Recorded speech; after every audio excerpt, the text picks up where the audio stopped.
tumitindi ang hidwaan ng Japan at ng China at nagdeklara na nga ng matinding travel ban ang China dito po sa Japan. Pero po itong Japan po ay hindi po talaga magpapatinag. Dahil po ngayon, isinasaalang-alang ng Japan na i-export ang Type 03 missile system nito sa Pilipinas habang ang Tokyo ay gumagalaw upang i-relax ang matagal ng panuntunan sa pag-export ng armas. Ang potensyal na pagbebenta ay dumarating sa gitna ng lumalagong kooperasyon sa depensa ng Japan at ng Pilipinas sa tumataas na tensyon sa China. Isipin nyo, no, magpapadala na po ng mga missile system itong Japan sa Pilipinas. At alam nyo naman po, no, magkaalyado po tayo ng Japan. At tayo po totoo makikinabang dito. Para po malaman natin ang konteksto ng video ating gagawin ng reaction video, panoorin po natin to. Tokyo is weighing a significant shift in its regional security posture as it considers exporting a domestically developed missile system to the Philippines. The development comes as Japan continues to review its long-standing restrictions on arms exports and expands its military cooperation with partners across the Indo-Pacific. According to reporting from Japanese media, including Kyodo News, Tokyo has held informal discussions with Manila about the possible sale of the Type 03 medium-range surface-to-air missile system. Nice. The system is the same model Japan plans to deploy on Yonaguni, an island located roughly 110 kilometers from Taiwan. Beijing has criticized that deployment as an escalation. Alam niyo naman po yung China, no? Lahat po ng galaw ng kalaban nila ay tutuligsayin talaga nila yan. Dahil alam natin po na talagang gusto nila na sila lang yung malakas. No, at ito po, no, totoo po 'yan. Ang Japan po ay nagre-restrict po talaga ng pag-import o paggawa talaga ng matitinding missile. Kahit po sa kanila, sa bansa po nila, nire-restrict kasi po 'yung nangyari po nung World War II. No, kumbaga hanggang ngayon po ay nag-apology sa nangyari noon. Pero ngayon po kailangan na po talaga. No, kaya ako po lagi po sinasabi sa inyo, no, wag kakantiin ng China itong Japan. Nakikita niyo na, ito na, iba na po galawan ng Japan ngayon. Talaga pong i-import na rin sila ng kanilang missile system at talagang magpapalakas na rin ng todo ang Japan dahil nga may matindi silang hidwaan ng China. Chinese officials have described the move as extremely dangerous, arguing that it heightens regional tensions and increases the likelihood of military confrontation. Lagi na lang silang ganyan, no? Lagi na lang yung kalaban yung nag-heighten ng security. Kumbaga yung nagpo-provoke yung kalaban nila. Pero yung sarili nila hindi nila napapansin. No, lahat po ng sinasabi nila ay kabaliktaran sa kanilang ginagawa. Itong China, sila po talaga ng gugulo. Isipin niyo po, no, kung nakita niyo po yung balita, marami pong mga Japanese artists na meron pong concerts sa kanilang bansa, sa mismong China. Talaga pong kahit po walang nanonood dahil nga po talagang may hidwaan, di ba? Yung mga Japanese artists po ay nagpe-perform pa rin po sa China bilang professionalism. No? Ganun po katindi po ang mga Japanese kung tutuusin. Wala po silang pakialam sa hidwaan ng kanilang bansa at sa bansang kanilang pagpe-performan. Talaga pong nag-perform sila po ng maayos doon kahit walang nanonood. Ganun po ka-professional ang mga Hapon. Samantalang itong China po ay talaga pong gagawin nilang lahat para lang sasabihin nila na parang bumagsak ang ekonomiya ng Japan. Pero hindi po kailangan actually ng Japan ng ekonomiya o ang tulong ng China, no, sa pag-unlad ng ekonomiya ng Japan. Ang Japan po napakabait po. Lagi ko pong sinasabi sa inyo yan. Napakabait po ng Japan sa China. 3 po ang Chinatown sa Japan. Isipin niyo yun, di ba? Ganon kabait ang Japan sa China. Pero sila po talaga ay talaga pong below the belt ang ginagawa nitong China. Talagang binaban po nila lahat ng mga gawain o ng travel sa Japan. The Type 03 system is a truck-mobile air defense platform with a reported range of approximately 50 kilometers. It uses active radar homing to intercept aircraft and cruise missiles. Sources cited in Japanese media say the Philippines has expressed interest in acquiring the system for its expanding air defense requirements. Actually, kailangan po kasi talaga ng Pilipinas. No, meron na po tayo ng tulong ng iba't ibang bansa, ng India, may BrahMos tayo. Meron po tayo yung Typhoon missile galing po sa Amerika. Ngayon po, ito naman po, no, meron po tayong marireceive galing naman po sa Japan. De kalidad po ito talaga. Ang Japan made. No, ito po kasi, ito kasing China, ayaw tumigil. Lahat na lang ng bansa kinakalaban. Pasok sila ng pasok ng Senkaku Island. Hanggang ngayon po matindi ang tension doon. Dahil tong China, pasok ng pasok doon, syempre hinaharang sila ng Japanese Navy doon. Dahil nga, Senkaku Island, sa Japan po yun. Lahat na lang po dyan ay inaangkin po ng China. Wala sa ayos. Reportedly, a substantive examination of the potential export is expected to begin once Japan formally decides whether to remove a rule that currently limits defense equipment exports. Japanese media outlets say the policy change could occur next year. This would represent a major revision to Japan's current export guidelines, which only allow the sale of equipment used for rescue operations, transport, warning, surveillance, and minesweeping. Bagamat po talagang kung iisipin natin, no, parang ayaw po talaga natin ng digmaan eh. Di ba? Pero ito po nakikita po natin, inevitable po talagang digmaan. Lalo po itong Japan at ang China naman ngayon ang nagkakainitan. Dahil nga po sinuportahan nitong Prime Minister ng Japan ang Taiwan na matinding kalaban talaga ng China. Kaya ito po, nagkabantaan, puputulan daw ng leeg tong Prime Minister ng Japan. Tapos binuran nila yung post nila, di ba? Pero damage has been done. Ito na po ang nangyayari ngayon. No, yung sleeping giant po ay nagising na. Sabi ko sa inyo, itong Japan. Wag na wag po talagang memenosin niya ng China dahil hindi po niya alam ang kapasidad ng Japan. Pero ito pong China po talaga ay sobra pong yabang. Tandaan nyo, no, lahat na lang po sa mundo ay kalaban ng China. Wala silang totoong kakampi. Kaya, nako, sabi nga natin, di ba, wag naman po sana mangyari na magkaroon ng digmaan. Pero po, kapag po nangyari yan, nako, babagsak itong si Xi Jinping. Tokyo's move comes as the administration of Japanese Prime Minister Sanae Takaichi seeks to revise the country's 3 principles on transfer of defense equipment and technology. These principles, initially established in 1967, restricted the export of weapons to communist bloc nations, countries under United Nations arms embargoes, and states involved in or at risk of international conflict. In 1976, the principles were expanded to encompass almost the entire world, effectively creating a near-total arms export ban for Japan. Isipin nyo, no? Ang dami naging Prime Minister ng Japan, puro lalaki. Pero ito lang pala ang Prime Minister na babae pa.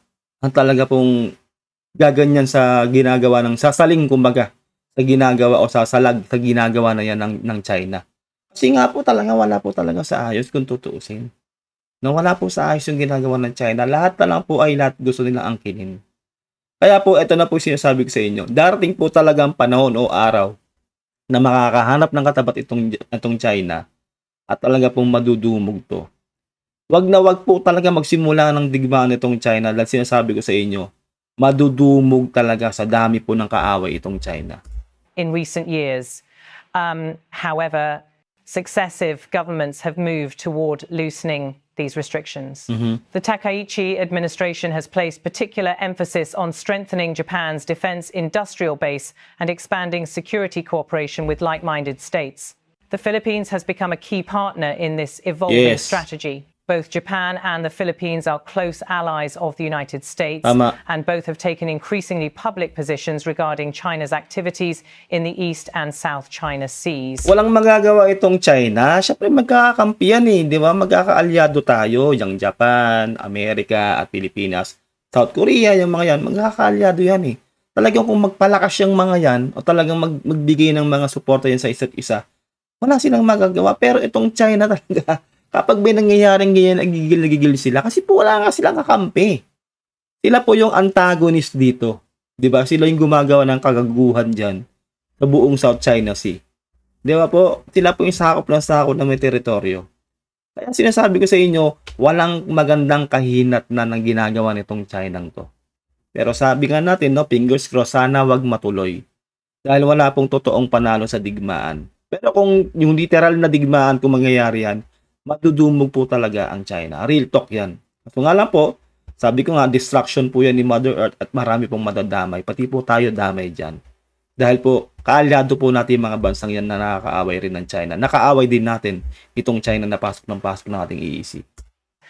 Manila continues to face regular tensions with Beijing over disputed areas in the South China Sea, including locations where Chinese Air Force activity is reported frequently. Ito nga po, di ba? Alam niyo naman po siguro yung balita kung updated kayo sa nangyayari po talaga sa ating teritoryo. Nasa Baho de Masinloc po, pinasok na naman po tayo sa atin talagang sa teritoryo natin sa Pilipinas. Pumasok po ang barko po ng China. Ganun po sila kakapal ng mukha, itong China. Tapos sasabihin nila, tayo yung nagpo-provoke. Tayo daw yung gumagawa ng dahilan para magkaroon ng digmaan. Sila daw pro-peace at pro-stability daw sila ng mga bansa. Maling-mali po eh. Binabaliktad po nila yung kalaban nilang bansa o yung bansang pinapasok nila. Samantalang sila po yung gumagawa ng kabalbalan dyan sa buong South China Sea, hindi lang po sa West Philippine Sea. The Philippines also occupies a critical position in the so-called First Island chain, Yes. with its northernmost island located about 140 kilometers from Taiwan. Tokyo and Manila have expanded bilateral defense cooperation over the past year. A new defense pact between the two countries, which took effect in September, allows Japan's self-defense forces to deploy in the Philippines for the Yun. first time since World War II. Isipin nyo, no? Kumbaga, yung mga dating hindi natin akalain nangyayari na ngayon. Kung tutuusin po tayo, sobrang blessed ng Pilipinas ngayon, no? Isipin nyo, napakahinang bansa natin kung tutuusin. Mahina po tayo. Wala tayong technology. Pero umuulan po ng mga suporta ng kaalyado nating bansa. Dahil alam po kasi ng mga kaalyado nating yan na tayo po ang nasa tama regarding po dyan sa ating EEZ at sa West Philippine Sea. Yung China po yung gumagawa ng kabalbalan sa atin. Hindi po tayo. Tayo po dumedepensa lang sa sarili nating EEZ. Isipin nyo yun. Sarili nating EEZ, pinapasok tayo. Actually, hindi nga tayo dumedepensa eh. Tayo pa ngayon tinataboy, di ba? Kumbaga talagang nakikipagpatintero pa ang Pilipinas. Wala pa tayong depensang actually ginagawa. Di ba? Sa China. Sila po yung balbal dyan. Sila yung gumagawa ng hindi maganda. Kaya nakikita tayo itong Japan. First time daw, di ba, na talagang tumulong o talagang nagpunta sila sa atin. Nagkaroon ng bilateral na understanding ang dalawang bansa. Dahil alam nila na tayo po yung nasa tama. This agreement marks a major turning point in Japan's post-war security policy. Soon after the pact came into force, Japan and the Philippines conducted a 5-day joint military exercise that included the delivery of emergency relief supplies to Cebu. So mga ganyan, no, yung mga magkaroon ng exercise ganyan, yung hindi lang Japan, Japan-Pilipinas, o kaya America-Pilipinas, Australia-Pilipinas, South Korea-Pilipinas, gigil na gigil yung China. Ganun sila. Ayaw kasi nila talaga nang magkakaroon ng ganyang exercise yung magkakaaladong bansa na kalaban nila. Di ba kasi sila wala silang kakampi. Yung kakampi nila may mga sarili-sariling digma ang inaatupag dyan, may sarili-sariling kaaway yan. Sila wala. Wala silang kakampi. Samantalang tayo, halos lahat ay kakampi natin. Kaya ito para sa akin, no, sana po, Pangulong BBM, no, i-grab nyo na po ang opportunity. Kumuha na po tayo dyan sa Pilipinas ng mga made in Japan na missile system. Itong Type 03 na nga po na sinasabi na to, ay talaga pong inaano na po ng Japan sa atin. Napaka-quality po yan, Japan-made. Ako na po nagsasabi sa inyo. Kaya dapat talaga magpalakas ng Pilipinas. Kaya Pangulong Bongbong Marcos, grab yun na po ang opportunity na to, no? Para po magkaroon po tayo ng mga magagandang technology, high-tech, para po makasabay na po tayo sa mga first world country. The exercise was held one day before the People's Liberation Army conducted its annual joint drill with Malaysia. 2 days later, Japan participated in another regional exercise, this time led by the Philippines and the United States. These Trilateral, no? Isipin nyo, tatlong bansa, no? Amerika, Japan, at Pilipinas. Nagsama-sama. Paano pa po kaya yung iba nating kaalyado? Diba nung nakaraan, Germany kasama natin, yung India, yung South Korea. Di ba po? Ganun katindi ang suporta sa atin. Kaya kailangan po talaga magpalakas ng Pilipinas. Dahil hindi po tayo nawawala ng suporta sa malalakas na bansa. Kailangan po natin maghabol. Executive activities illustrate the growing frequency of coordinated military engagements among US partners in Southeast Asia. China's leadership has expressed concern that Japan's expanding security cooperation and military capabilities could alter the regional balance. Beijing's objections have focused in part on Japan's decision to deploy the Type 03 system on Yonaguni. Chinese authorities describe the deployment as extremely dangerous, stating that it encourages military confrontation in an Sipin nyo, di ba? Tama sabi niya, China concerns Beijing warns deployment is extremely dangerous regionally. Samantalang sila yung ginagawa nila, no? Sa Senkaku Island lang, hindi sa atin, ha? Sa Senkaku Island, yung pagpasok nila ng pagpasok doon, dinoprovoke nila yung Japan. Yung pagpasok nila ng pagpasok sa Taiwan. At sa lahat po talaga ng mga teritoryo ng mga iba't ibang bansa. Yun po ang dangerous kung tutuusin. Ito po, yung pagde-deploy ng Japan ng mga type 3 missile na yan sa mga kaaladong bansa niya, kailangan po kasi yan. Kasi nga po, yung mismong tong China, yung makulit, 'di ba? Ayaw tumigil. Ginagawa lahat ng paraan para sila yung maging number 1 sa buong mundo. Ginagawa nila lahat ng paraan para mahawakan nila ang buong South China Sea na hindi naman pwede. Sabi nga po, 'di ba, nagawa natin yung reaction video yun, walang isang bansa ang pwedeng humawak sa karagatan. Yung lang sa malapit sa teritoryo niya, yun lang ang pwede niyang mahawakan. Hindi po ang buong karagatan sa isang bansa. Ganun po yun. Pero itong China talaga, nang babaliktad, tinan nyo, di ba? Beijing wants deployment in extremely dangerous regionally. Di ba? Samantalang yung ginagawa nila, hindi nila nakikita. No? Kumbaga, bulag sila sa kanilang ginagawang kabalbalan. Pero sila po talagang pinagmumulan ng kaguluhan. Kung hindi nagkakaganyan tong China, peaceful eh. Sila po ang gumagawa ng hindi maganda talaga sa buong South China Sea. Dangerous, stating that it encourages military confrontation in an already sensitive area. Ang kapal ng mukha, no? It encourages military confrontation daw. Samantalang sila talaga yung gumagawa nun. Sila yung pasok sa teritoryo ng may teritoryo. Siyempre talaga may kakaroon ng confrontation nun. Yung pinapasok nila ng teritoryo, pagtatanggol nila ng teritoryo nila. Di ba? Yun talaga ang legit na dangerous na ginagawa nila. Hindi itong ginagawa ngayon ng Japan. Lahat na lang po kasi. Lahat na lang po ng tumulong lalo sa atin sa Pilipinas. Yung Typhoon missile ng US, yung dangerous daw yun, nagpo-provoke daw. Yung BrahMos ng India, provoking din daw yun. Lahat na lang po. Kasi alam po kasi talaga nila na kapag nangyari po yung mga palitan po yan ng kalakalan o ng mga missile system na yan, lalakas yung mga kaalyado natin, pati tayo. Di ba? Mawawalan sila talaga ng matinding depensa itong China. Ganun po yun eh. Kaya sinasabi nilang ganyan, dangerous daw. Diba? Pero sila po kasi talagang dahilan. Kung di kasi sila nagkakaganyan, walang ganyang senaryo. The debate over missile deployments comes amid broader concerns about Japan's long-term defense trajectory. In October, Prime Minister Takaichi stated her intention to raise Japan's defense spending to 2% of its GDP by the end of March next year, 2 years ahead of the timeline established by previous administrations of her ruling Liberal Democratic Party. Japan's recent export of domestically produced Patriot surface-to-air missile interceptors to the United States has also attracted attention in China. Analysts cited in Chinese media described the move as sending an extremely dangerous signal, interpreting it as a sign of Tokyo's expanding military capabilities and a willingness. Lahat na lang talaga, no? Lahat na lang kinokontra ng China. Kasi talaga nilang lalakas yung mga kalaban nila.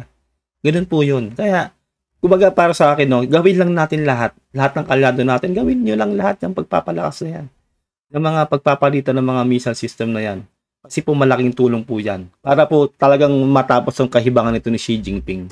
To deepen operational coordination with the US. Political sentiment in Beijing reflects broader concerns about Japan's gradual departure from its traditionally restrained defense posture.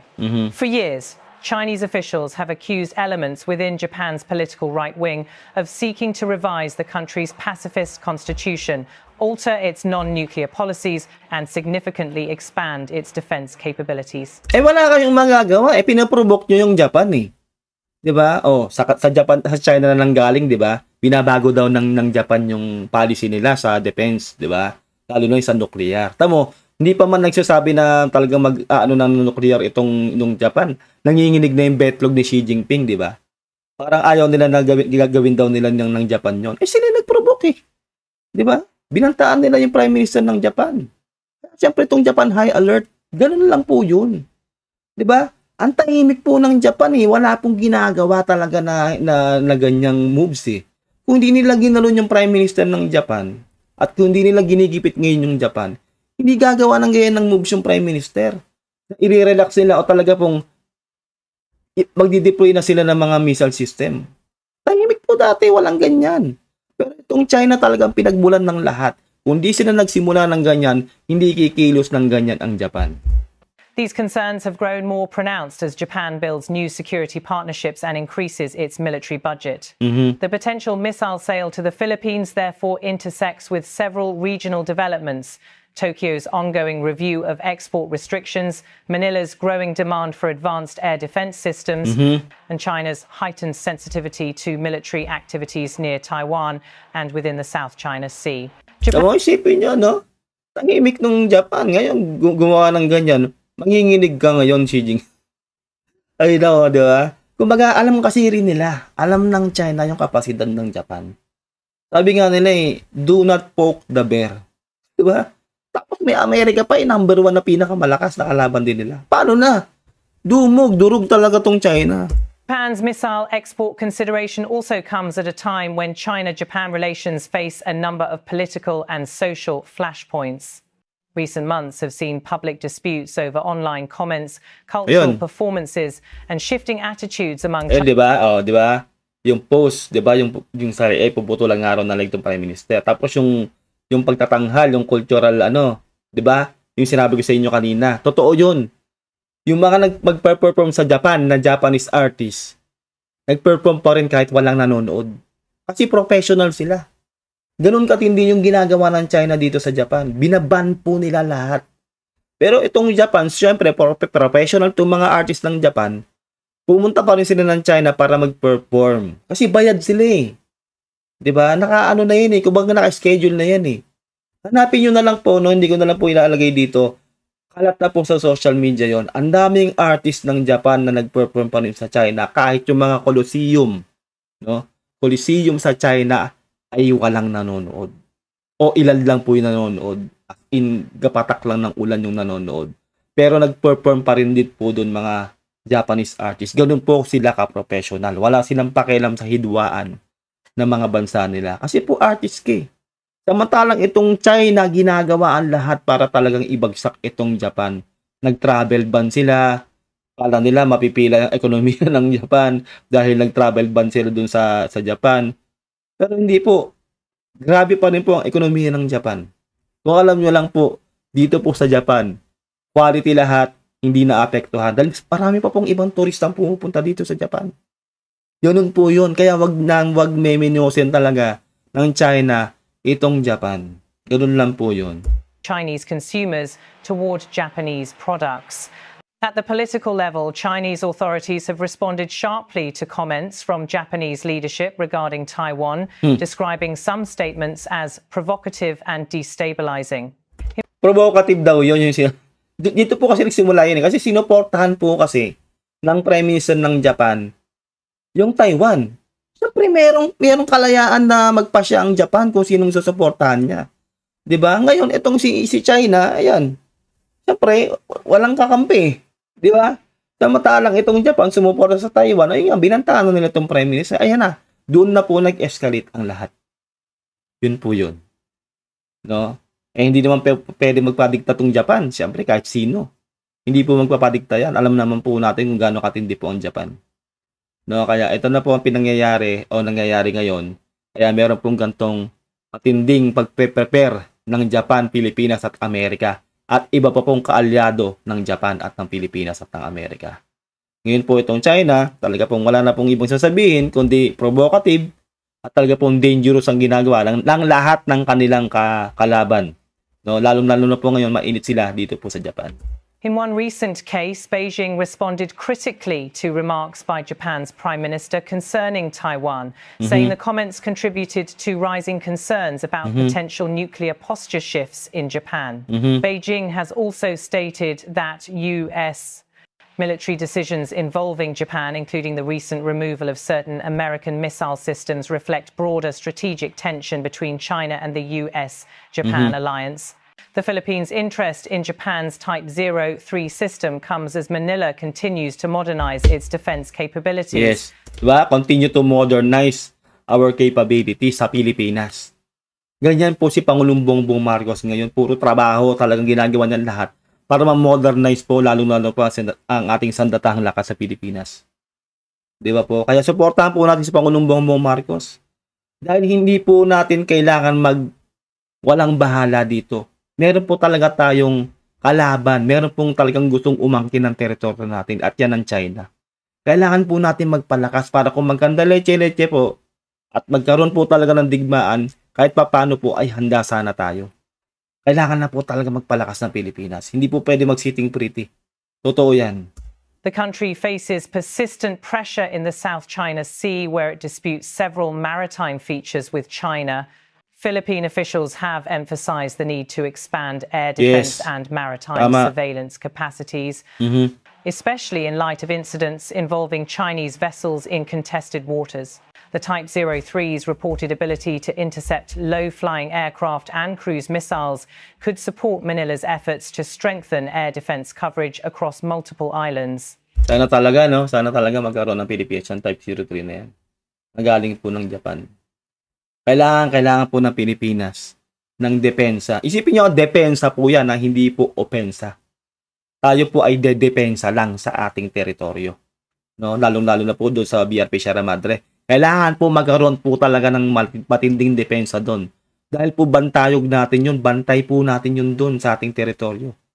Kasi po pag nawala po ang BRP Sierra Madre doon, ay naku, nahihirapan na po talaga tayo na magbantay doon. Baka po, makikita na po natin bila na lang may susulpot doon na, na artificial island ng China. Kaya kailangan po talaga lahat po ng teritoryo natin, buong EEZ ng Pilipinas, ay magkaroon po ng matitinding depensa dyan po sa China. As Japan considers revising its export rules, the system may become one of the first major pieces of equipment Tokyo exports under a new, more flexible regulatory framework. Japan's post-war policies on arms exports have undergone significant transformation, driven by a combination of strategic concerns and evolving regional dynamics. The original 1,967 free principles represented strict limitations designed to align with Japan's pacifist constitution and to avoid contributing to international conflict. The 1,976 expansion further constrained Japan's involvement in the global arms market. However, geopolitical shifts in... Kasi di ba pinangako kasi nila yun eh. Yun po kasi yung pangako talaga nila. Hindi na sila magdi-distribute, hindi sila magsisimula ng kahit anumang kaguluhan. Yun po ang naging deal noon. Kasi alam naman po natin, di ba, naging talagang antagonist po yung Japan dati noong World War II. Malaking destruction po yung naidulot po ng Japan noon. Kaya hanggang ngayon po talaga ay ginagawa nila yung best nila para mag-apologize sa lahat po ng na perwisyo ng Japan noong araw.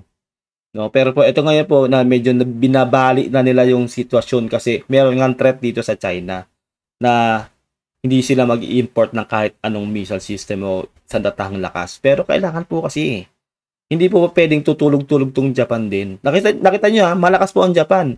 Kung sila po napakalakas sa bansa, ay binabali nila yung talagang sinabi nila dati na hindi sila magla-launch ng mga ganyan.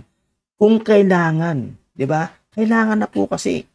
Hindi po pa pwedeng hindi nila gawin yan eh. Pero kasing threat galing sa China. Isipin nyo, di ba? Yung Japan ganyan sila, paano pa kaya tayo? Kaya kailangan tayong mga Pilipino, lalo po sa Pilipinas, suportahan nyo si Pangulong Bongbong Marcos sa adhikain na magpalakas po ang ating sandatahang lakas. Dahil kailangan po natin. Dahil meron po tayong ang kinahaharap na kaguluhan sa ngayon, lalo na po dahil po dyan sa China, na talagang gustong kunin po ang ating EEZ, ang ating West Philippine Sea. Real talk po yan. The Indo-Pacific, including North Korea's missile development, China's military expansion, and broader regional security challenges have encouraged Japanese policymakers to reconsider long-standing restrictions. Yes. The current review aims to align Japan's export capabilities with those of other advanced industrial democracies while maintaining transparency and consistency with international norms. Ako na po nagsasabi sa inyo, kapag po nagkaroon po tayo niyan sa Pilipinas, yung mga Type 03 na yan na missile system, nako, sobrang high-tech de kalidad po yan. Japan po yan. Number 1 sa technology. No? Sa mga hindi pa po nakakarating dito sa Japan, ako po pag nakarating po kayo dito, para kayo magiging alien. May alienate po kayo sa sobrang ganda at high-tech ng Japan. Nako, lahat po ng Japan ay masasabi talagang ayaw ng umuwi ng Pilipinas. Pero dala po syempre, pag na-miss mo yung pamilya mo, ganun po. Pero kung sa technology na lang po at sa ganda ng Japan, ako, hindi ka talaga uuwi. Sa unang tapak mo sa Japan, para kang alien dahil hindi mo alam yung parang nasa ibang mundo ka sa sobrang ganda at high-tech ng Japan. Kaya wag pong miminosin ng China itong Japan dahil grabe po yung Japan. Japan continues to emphasize that any export decisions will remain guided by strict conditions, including ensuring that the equipment contributes to peace and stability and does not escalate conflict. The Philippines' request for advanced equipment also reflects a broader pattern of increased defense engagement among US partners in Asia. Manila has signed new agreements with several countries, modernized its forces, and expanded access arrangements with the United States in response. Diba? Nag-sign na po pala talaga tayo ang Pilipinas sa lahat po halos ng mga kalyado natin para po lumakas ang ating pandatahang lakas sa Pilipinas. Grabe! Sobrang good news po yan dahil kailangan po talaga ng Pilipinas na lumakas tayo para makasabay po tayo. Lalo po sa technology, ngayon po puro drone na. Diba? Kailangan po natin yan. To ongoing maritime confrontations. Tama. Japan's involvement in these efforts reflects stronger bilateral ties and increased strategic alignment. Tama. Shared concerns over the security environment in the East China Sea, South China Sea, and waters surrounding Taiwan have brought Tokyo and Manila into closer cooperation. Beijing's reactions to these developments have remained consistent. Chinese officials... Alam niyo na, walang pagbabago, di ba? Kontra ng kontra talaga tong China. Which is, wala naman silang magagawa. Kung anong gawin ng mga magkakaalyado bansa, ay walang magagawa dyan ng China. Kahit anong kontra nila. Di ba yung missile system nga natin na pinahiram sa atin ng Amerika, di ba? Walang nagawa yung China. Kahit anong batikos sila. Dahil hindi niya tayo kaalyado. Di ba? Tayo ang magkakaalyado sa Amerika at sa iba pa pong bansang tumutulong sa atin. Di ba nagkaroon din tayo ng Brahmos? May nasabi ba o may nagawa bang China? Di ba? Wala silang nagawa. Ganun lang po yun. Kaya ang dapat gawin dito ng China ay manahimik sila at tigilan nila ang panghahara sa West Philippine Sea at sa buong South China Sea. Sa buong karagatan na yan. Lalo po, tigilan din nila tong Japan na pasok sila ng pasok sa Senkaku Island na inaangkin din nila. Lalo po nag-i-escalate. Sila po ang nag-i-escalate nito. Sila ang talagang, kumbaga, sila ang nagpapaningas ng apoy para magkaroon ng digmaan itong China. 'Di ba? Sabi ko sa inyo, no, sleeping giant po ang Japan. Ito na po. Kumbaga, naalimpungatan na itong Japan. 'Di ba? Wag talagang totally magising to, nako, yari na. Sinasabi ko sa inyo. Alam niyo naman ang record ng Japan ng World War II. 'Di ba? Matindi ang kapasidad ng Japan sa digmaan. Samantalang itong China, sentenaryo na yata yung huling gera nila. Kaya wala pong experience ng China. Kaya sinasabi ko sa inyo, dumog itong China. Continue to warn that Japan's growing military activities and its partnerships with countries such as the Philippines could undermine regional stability.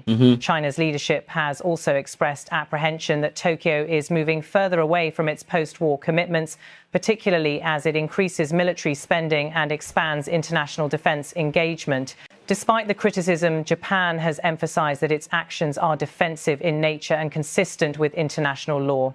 Tokyo continues to describe its increased military budget and equipment deployments as necessary measures in response to regional security challenges. Kasi nga kailangan talaga mag-increase ng budget sa tandatahang lakas ang Japan. Meron kasing risk eh. Meron kasing nagpo-provoke itong China. Kailangan lang po talaga 'yan.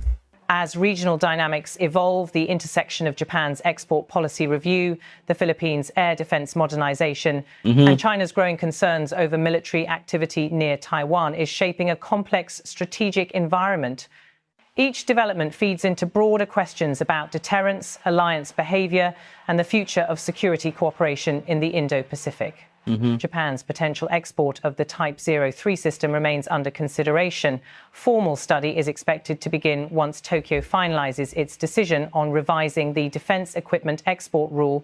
The outcome will determine whether the Philippines might soon become the first foreign recipient of this system. Yes, sana talaga, no? Sana ma-finalize na yan.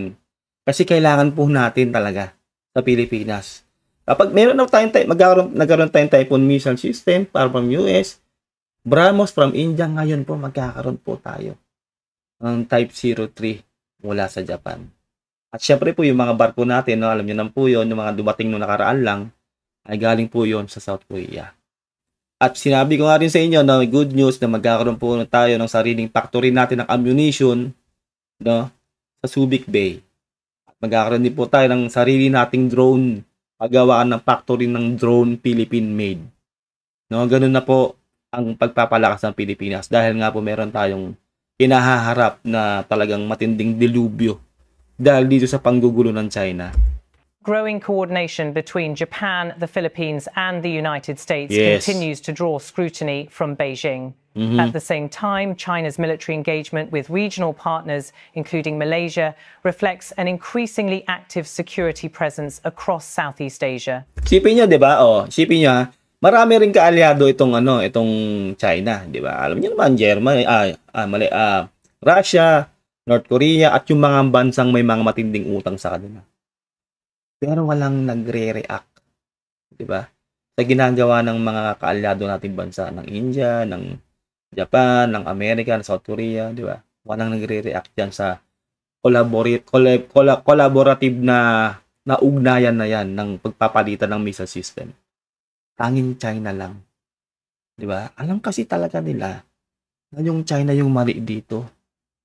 Alam ng buong mundo 'yan. Kung hindi nagkakaganyan ng China, peaceful. 'Di ba? Peaceful po ang mundo. Pero na lang po sa part ng labanan ng Russia at ng Ukraine, 'di ba? Talaga pong hanggang ngayon po talaga may digmaan doon. Pero kung tutuusin, 'di ba? Itong mga komunistang bansa na to ang nagsisimula po ng kaguluhan sa buong mundo. Hindi po natin alam kung anong mayroong utak tong mga leader ng komunistang bansa to. Kung bakit sila po nagsisimula ng kaguluhan. Samantalang po yung pinakamalakas sa buong mundo, itong Amerika, ay namamagitan para hindi po magkaroon ng matinding digmaan. Na kung tutuusin, kung Amerika, kapag po yan ang nagsimula ng digmaan, talagang mahihirapan po, talaga po magugunaw na ang mundo. Dahil number 1 po sila po yung pinakamalakas. Pero hindi po nila ginagawa yun. Namamagitan ng Amerika para maiwasan ng malawakang digmaan. Di ba po? Ganun dapat ang leader. Pero itong mga komunistang leader na to, itong mga communist leader na to, yung big three na yan, China, Russia, North Korea, yung mga may nuclear na yan, sila po talaga yung matindi at gustong manggulo.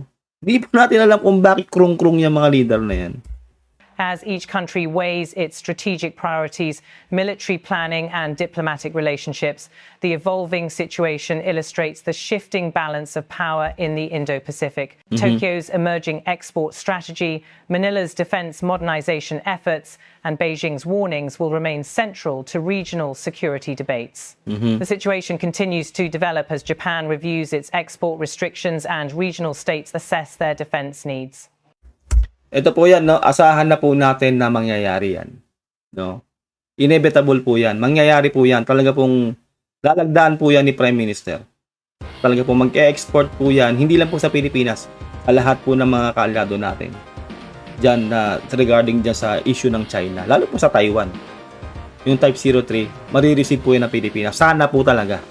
Kailangan po natin yan. Bagamat ayaw natin ng digmaan, ayaw po natin mangyari yan dahil po talagang lahat po tayo ay madadamay dyan. Pero kailangan po talaga natin kasi ayaw tayong tigilan ng China.